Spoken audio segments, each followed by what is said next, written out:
Oke, sudah mulai ya? Oke. Halo, selamat malam teman-teman semua. Hari ini kembali lagi dengan gua Reno Nugraha di dalam vlog YouTube gua. Oke, jadi kita hari ini lagi tepat di bulan Ramadan dan hari ini gua ngambil gambarnya itu malam dan gua hari ini memakai masker ya karena kita Indonesia saat ini lagi diserang dengan salah satu wabah COVID-19 atau yang biasa kita panggil dengan corona, atau yang bisa bilang juga ada yang manggil corona gitu. Oke teman-teman, jadi gue pakai masker buat salah satu antisipasi atau pencegahan memutus tali rantai COVID-19 ini, tapi ini di ruangan, jadi gue buka dulu ngap soalnya nanti biar teman-teman ngedengar suara gue jelas gitu ya. Oke, jadi ini tiap hari gue pakai. Ini sih sebenarnya maskernya murah, tapi ini dikasih dari teman-teman gue sendiri. Oke teman, jadi hari ini kita akan ngebahas tentang seputar permantanan gitu. Jadi gini, banyak teman-teman follower gue dan subscriber gue dan teman-teman di sekitar gue yang menanyakan ke gue, Ron, kenapa sih setiap gue masuk ke Instagram lu, masuk ke YouTube lu, pasti isinya itu tentang seputar kegelisahan. Kenapa gue ngebahas tentang seputar jomblo di dalam vlog gue itu sebenarnya gue tuh hobi ngebahas tentang seputar jomblo karena dari SMP itu gue udah diajarkan sama teman gue tentang bagaimana caranya membuat tulisan yang berpoetisasi gitu loh. Oke. Jadi di SMP itu gue sangat seneng hobi banget.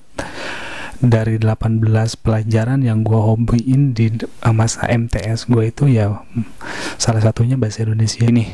Dulu itu gue masuk SMP atau yang istilah di kampungan gue itu namanya MTS karena gue bukan SMP, jadi gue tuh anak MTS yang apa ya, setiap hari belajar tentang ilmu agama, SKI dan sebagainya.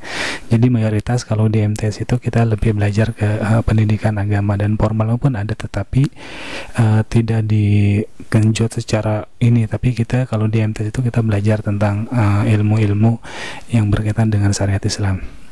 Nah, tidaknya itu gue di masa SMP itu, di masa MTS itu gue sekolah MTS, dan pertama kalinya gue punya mantan di MTS waktu gue kelas 1 ketika gue masuk sekolah kurang lebih sekitar 1 bulan. Jadi gini ceritanya. Nah, pada masa orientasi gue itu kelas 1 dan orientasi itu kurang lebih sekitar 1 minggu, ada yang nginep di sekolahan dan ada yang gue bisa pulang ke rumah tergantung kakak kelas yang menjadwalkan tersebut. Nah pada saat itu kalau gak salah sih gue tidur di sekolah itu kurang lebih sekitar 2 hari dan sisanya itu nanti gue pulang pergi ke rumah gitu.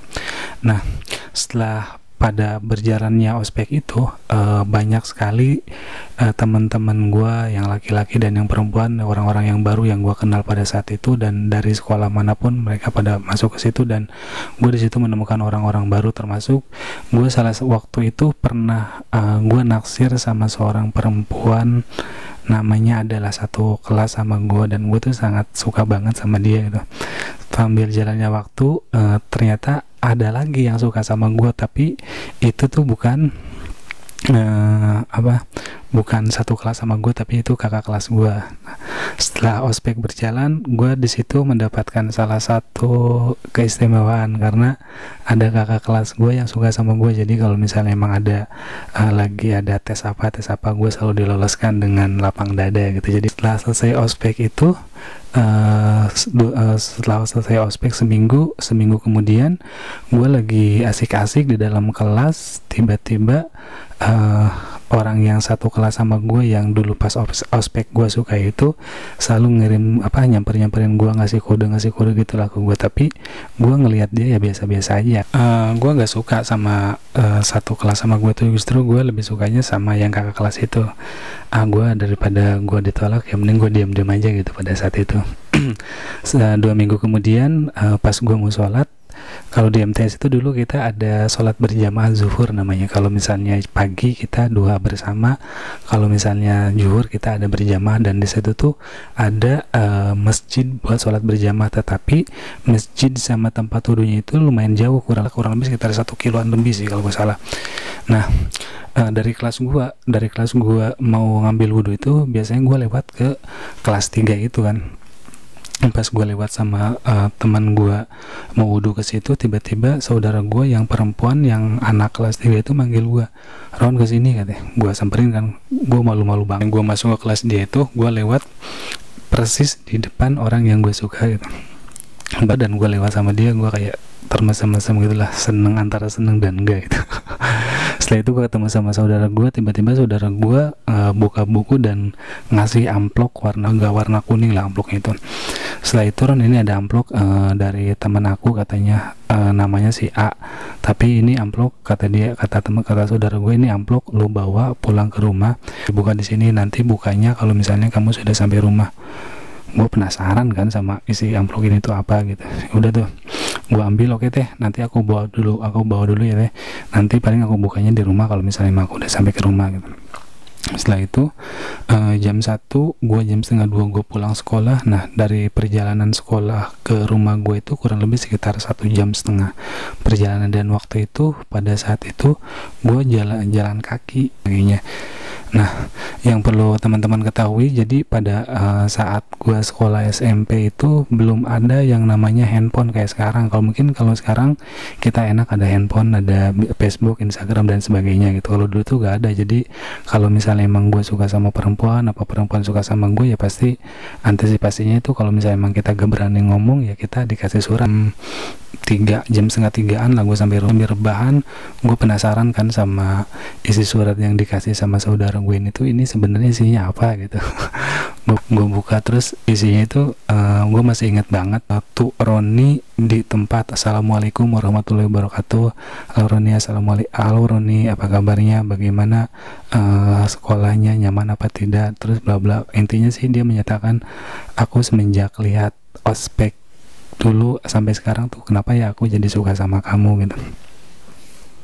Nah, setelah itu tuh gue kayak gila banget tuh, pas gue lagi jatuh cinta, ternyata gue ditembak sama kakak kelas gue sendiri, kelas 3 loh waktu itu. Nah, setelah gue baca surat itu, gue bingung kan, gue mau ngapain gitu, sedangkan ya gue masih polos gitu, gue masih belum mengerti apa artinya tentang percintaan dan apa artinya tentang kayak gitu-gitu tuh, gue masih blank banget itu. Dan kebetulan pada saat itu gue bawa suratnya, gue ke masjid, dan di masjid itu sholat asar, dan setelah sholat asar itu kebetulan ada teman gue yang satu alumni juga di MTS juga, tapi dia sekolahnya udah ke Cianjur kota. Kalau gue kan di Cianjur kampung, di Cianjur selatannya, kalau dia di Cianjur kotanya. Nah, gue ngomong lah ke dia, "Lu kenapa sih," kata dia sih pas gue udah tuh, "lu kenapa sih Ron kayak mesem-mesem gitu," kayak muka gue tuh ceria banget, penuh dengan aura, mungkin dia ngelihatnya.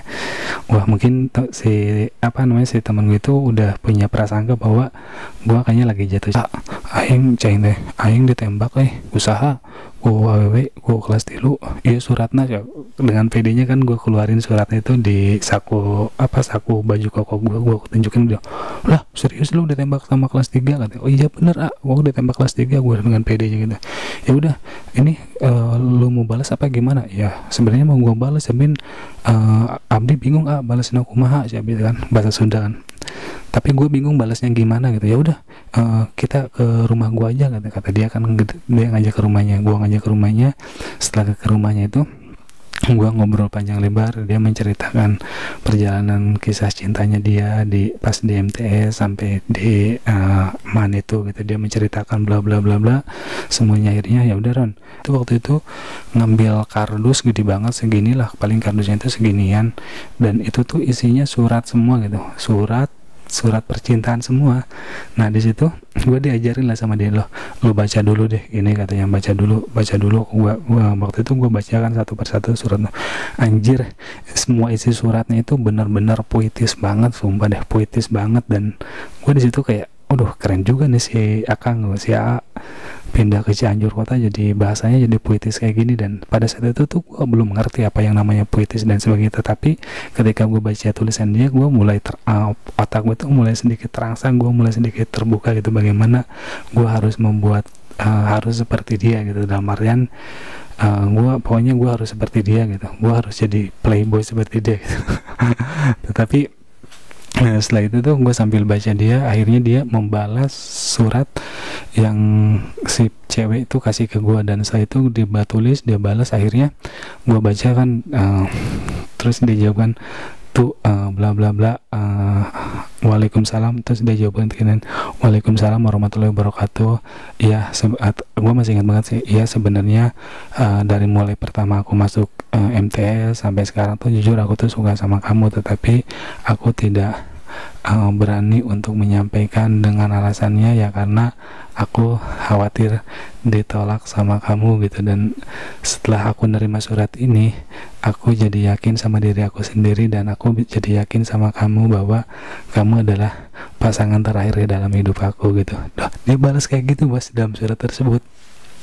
Oke, setelah itu tuh gue ambil suratnya, gue rapihin, gue masukin, kalau dulu tuh ada namanya buku diary gitu, buku diary, gue masukin buku diary, dan hari kemudiannya tuh gue kasih kan ke si teteh saudara gue itu yang kakak kelasnya itu, gue kasih, akhirnya dikasih sama dia dah, dikasih sama dia. Dan itu kalau gak salah gue kasih itu jam setengah 7 pagi deh, gue kasih ke si saudara gue itu. Setelah dikasih itu, akhirnya mungkin sekitar pas masuk kelas jam 7.15 masuk kelas, udah dibaca lah mungkin sama dia, bla bla dibaca. Pas juhurnya itu si saudara gue itu manggil lagi, Ron, kesini dong katanya, aku lagi mau wudhu nih di belakang katanya. Ya udah kan, gue samperin lah ke dia kan, gue samperin. Nah pas gue nyamperin itu, tepat banget di samping saudara gue itu ada dia yang yang ngasih surat ke gue, dan yang gue balas surat itu gitu. Nah pertama kali banget gue di situ kayak pertama kali banget gue ketemu sama orang yang udah gue kasih surat di situ. Dan perasaan gue tuh kayak jujur sih, gue kayak gimana ya, kayak terbang gitu, kayak di awan-awan gitu. Gue kayak napak dan apa gini, ini apa kabar gitu kan, kabar baik gitu. Gue jawab kayak gitu kan, gimana sekolahnya betah apa enggak, gue betah. Tapi pada saat itu kan gue gak bisa buat ngomong basa-basi dan sebagainya. Intinya gue ngomong gini ke dia, waktu itu aku udah terima surat yang dari Seta ini, terus aku baca dan sudah aku balas juga untuk suratnya gitu. Iya aku juga udah baca kata dia. Terus ya udah kita jalanin aja kata dia kan. Gue langsung lega banget ketika dia ngomong seperti itu mas. Dan itu kurang lebih sekitar 3 bulan gue jalan sama dia. Akhirnya gue jalan sama dia, dan gue biasa sama dia tuh kayak asik-asik aja. Kalau misalnya gue sholat kalau misalnya gue istirahat, gue suka ketemu sama dia. 3 bulan kemudian tiba-tiba si pacar gue itu dia didatangin oleh mantannya yang dulu. Nah di situ tuh dia agak bingung kan antara milih gue atau milih pak mantannya itu, karena mantannya sama gue tuh usianya jauh banget gitu kalau sedangkan dia si cowoknya itu udah dewasa. Nah di situ tuh gue kayak bimbang gitu kan. Suatu ketika pas gue istirahat itu, si cowoknya itu nyamperin si cewek gue kan ke sekolahan. Si cewek gue tuh nemuin si mantannya itu, dan waktu itu gue langsung ngelihat dia kan. Terus pas hari itu pun gue gak terima kan kalau misalnya orang yang pacaran sama gue terus dia kembali sama mantannya, terus dia ngomong sama mantannya itu, gue tetap gak terima gitu sama dia. Dan akhirnya setelah itu tuh langsung siang itu langsung gue putusin, langsung gue temuin dia, assalamualaikum gitu, ke mejanya dia. Terus gue bilang, aku udah gak mau lagi jadi pacar kamu karena kamu sudah kembali sama mantan kamu gitu. Terus dia bilang, dia kayak bengong gini, bengong gitu. Terus gue ngomong ke dia, ya udah kalau misalnya emang itu yang terbaik buat kamu, kamu jalanin aja sama dia. Aku gak mau kalau misalnya emang ada pihak yang ketiga dalam perjalanan kisah hidup aku ini gitu. Setelah itu gue langsung cabut, karena yang gue heran itu setelah gue ngomong kayak gitu, ternyata si kakak kelas gue itu langsung nangis. Ya udah, gue waktu itu nggak gue hiraukan lagi, karena gue berpikir gue males lah kalau misalnya emang gue dijadiin yang kedua apa gimana. Ya mungkin kepada saat itu sih gue belum bisa berpikir untuk dewasa. Ya udah, setelah itu tuh gue putus sama dia, dan kurang lebih sekitar 1 bulan dia tuh masih suka nyamperin, masih suka ngasih surat ke gue, tapi nggak pernah gue balas sama sekali gitu. Ya karena gue berpikirnya itu udahlah, daripada gue mikirin dia pusing juga gitu, gue masih banyak kok perempuan yang masih suka sama gue gitu. Dengan bedanya, tapi pada saat itu tuh putus dari dia 1 minggu, akhirnya gue ada juga yang naksir sama gue gitu, tapi nggak gue terima juga gitu, karena gue tuh waktu itu ya udahlah, males juga gue pacaran, gue males sakit hati gitu. Ya udah tuh, pas kelas 1 itu gue move on dari pacar gitu. Dan ya udahlah, pas kelas 1 lulus, akhirnya di situ gue nggak pacaran, tetapi pada saat itu gue ketemu sama kakak kelas gue yang ngajak gue ngerokok, ngajak gue minum dan sebagainya. Dan situ tuh akhirnya gue meninggalkan percintaan gue, dan akhirnya gue masuk ke kehidupan yang mungkin bisa dibilang kehidupan yang sesat kali ya. Karena gue jujur sih, kalau misalnya emang gue pikir sekarang, gue nyesel banget gitu. Dulu kelas MTS gue udah ngerokok lah, minum alkohol dan sebagainya. Itu menurut gue gue pikir sih sekarang gue nyesel banget, karena dimana pada saat MTS itu otak gue lagi mencarnya nih terkait dengan mencari ilmu gitu, mencari kita belajar puitis dan sebagainya. Tetapi pada saat itu tuh gue di situ mengetahui tentang aliran-aliran musik apa, jazz, pop dan alternatif dan rock dan sebagainya. Dan gue masih ingat banget pada saat kelas 1 MTS itu gue udah mengenal lagu-lagunya Slank, lagu-lagunya Bon Jovi kayak gitu. Dan banyak pengalaman yang gue tangkap dari masa MTS gue itu, banyak cerita sih sebenarnya. Kayak gue belajar puitis dari teman gue, terus gue belajar percintaan dari teman gue, dan akhirnya gue bisa ditembak sama perempuan kelas 3, dan akhirnya gue bisa mutusin juga gitu. Oke, mungkin dalam cerita ini segitu aja kali ya, karena udah malam juga, dan ya udah malam. Mungkin itu aja ya teman-teman video kali ini. Semoga teman-teman suka. Kalau misalnya emang suka, jangan lupa untuk klik like, komen, dan jangan lupa untuk subscribe channel gue biar channel gue terus berkembang. Oke, gue Roni Nugraha, selamat malam.